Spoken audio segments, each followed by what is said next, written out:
So you're thinking of moving to Edmond and you're specifically looking into the Grove. Well, in this video, I'm going to be walking you through all there is to know about moving to and living in the Grove neighborhood.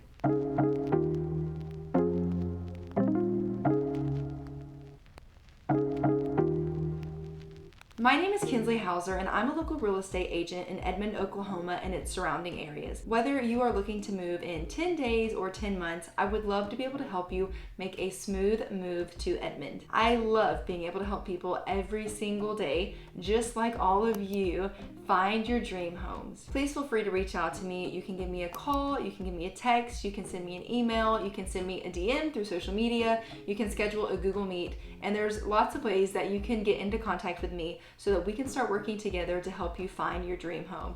All of this information is in the description box below. So as I said in the beginning of this video, I'm going to be walking you through all there is to know about the Grove neighborhood. Now, the Grove neighborhood is a very big, very popular neighborhood on the western side of Edmond. So am I going to tell you every potential possible little thing there is to know about it? No, of course not. But I do feel like I can provide some valuable information in order for you to decide if this is a neighborhood you might want to look into further. And again, as always, if you have more questions, please feel free to text me or call me. I'd love to be able to help answer your very specific questions on this neighborhood or in other neighborhoods in the area. So the Grove is a neighborhood on the western side of Edmond. It's going to be in between Portland and May, right in between 178th and 192nd. If you watched my other video about Valencia and the Grove are right next to each other. So if you go across May from one to the other, you're going to be able to go straight from the Grove into Valencia and vice versa. It is a very large neighborhood with hundreds and hundreds, maybe thousands of homes. The yards are going to be relatively small overall. However, there are going to be certain lots that have larger yards. For instance, I was showing a house a while back that actually had a 1/4 of an acre in the Grove, which is not going to be every single house by any means. But again, there are certain lots, just the way that they are, specifically those ones that are on the corner or kind of on the edge of a row of homes. I feel like sometimes those tend to be a little bit larger. There are multiple zones to the Grove. As you're driving through the neighborhood, you'll see different signs that might kind of that might insinuate that you're going into different sections. It all kind of encompasses the Grove as a whole, but depending on when the homes were built, that sort of thing, they kind of section them off into their different sections. You're gonna have your original sections that are gonna be 10-ish years old, maybe a little bit older, but then you also have your new sections kind of on the outskirts of the neighborhood, specifically more towards 178th and Portland.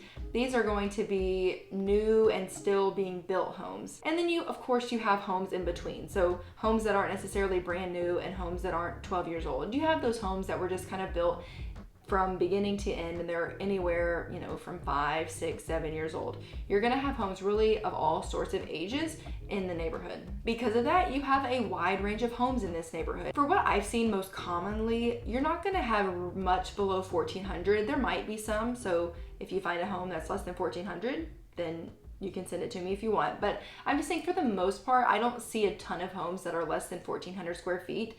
To me, most of the low homes I see as far as square footage are going to be in that 1,400 range.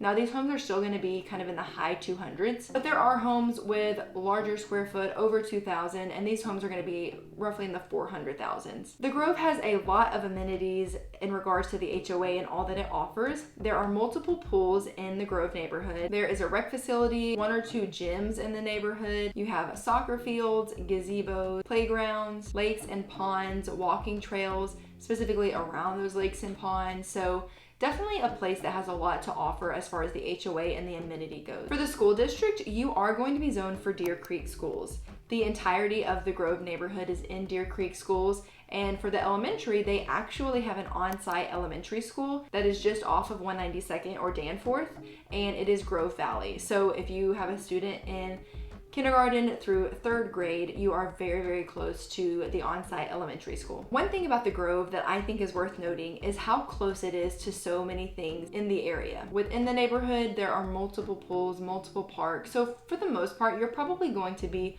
within walking or just a very short drive to some of these neighborhood amenities. There is tons of commercial properties that are coming up all around the Grove.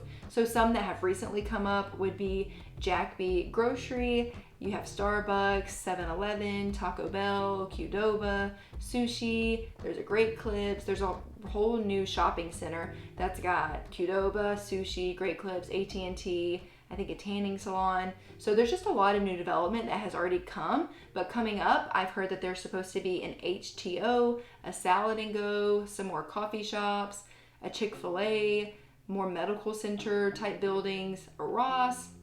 So there's just so much that's coming right around the Grove, really within walking distance. Some of it will be, depending on where you live in the neighborhood. Some people probably this time next year will be able to walk to Chick-fil-A, and it doesn't really get much better than that. Where the Grove is located, right off of kind of 178th and 192nd, you're going to be pretty closely located to all the schools that you could be zoned for. So again, if you are in elementary, you'll go to Grove Valley, which is minutes, if not seconds away, depending on where you live. If you are 4th and 5th grade, 6th grade, you're going to be relatively close to those schools as well. You'll have to go up a couple streets and over, but for the most part, it's pretty relatively close. The middle school is going to be a few miles north. So for the most part, you are pretty closely located to all of the schools within Deer Creek. Now I want to give you some pros and cons of the Grove, because a lot of people love the Grove. They love living in the Grove. As I help people who are moving here, a lot of people, because it is such a large neighborhood, they kind of ask me, well, what about the Grove? And so there are definitely some pros and cons. Some of the pros, I would say, is the proximity to so many things. Like I said, within 2 or 3 minutes, you can be within shopping, food, gyms, everything that you really could need. Another thing is the affordability. It is going to be higher than, let's say, a neighborhood like Valencia. Not really be able to find homes as low as in the Grove as you would in Valencia. But for the affordability overall, you have homes in the 200s and 300s, and it does get up into the 400s, but you do have the options of some of those $200,000 and $300,000 homes. Another pro is that there are a wide range of builders. So if you're looking for a new construction, you've got Beacon, you've got Sean Ford, you've got just a lot of builders that build in the Grove. I will kind of insert a snippet of all of those builders right here.